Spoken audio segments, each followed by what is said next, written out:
মা'আর রাকিঈন। আল্লাহ বললেন যে তোমরা নামাজ কায়েম করো এবং যাকাত আদায় করো আর রুকুকারীদের সঙ্গে রুকু করো।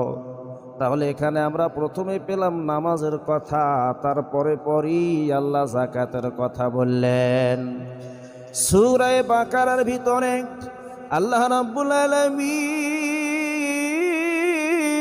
কোরআনুল কারীমে বৃহৎ একটি সূরা, যেই সূরার ভিতরে আল্লাহ প্রথমত বলেছেন হুদাল্লিল মুত্তাকিন।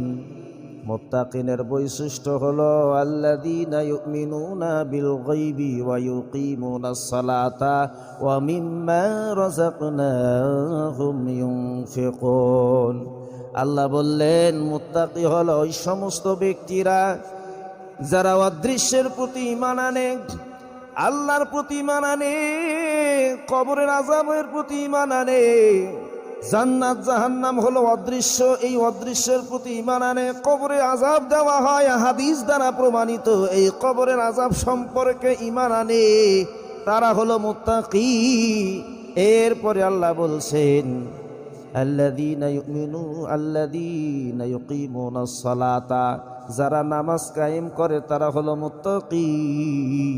আবার ওয়ামিম্মা রাযাকনাহুম ইউনফিকুন, আমি যেই রিজিক আল্লাহ দান করেছি এই রিজিক থেকে ব্যয় করে তারা হলো মুত্তাকি।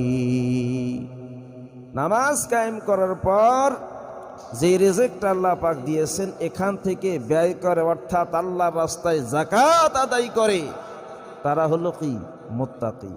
এখন সমাজে যাদের সম্পদ আছে, নিসাবের মালিক হয়েছে, এরপরেও যাকাত যদি না দেয় সে কি মুত্তাকি হতে পারে? আল্লাহর হুকুম সরাসরি অমান্য করে ফেলে।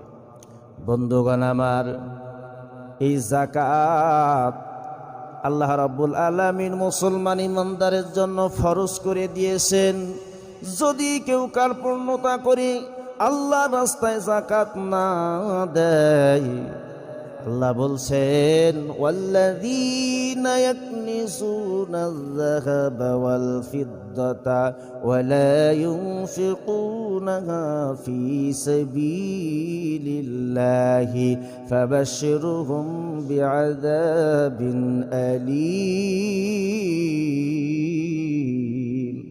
আল্লাহ ডেকে বললেন যারা সম্পদকে জমা রাখে, সোনা রূপা জমা রাখে, আমি আল্লাহর রাস্তায় ব্যয় করে না, ও নবী আপনি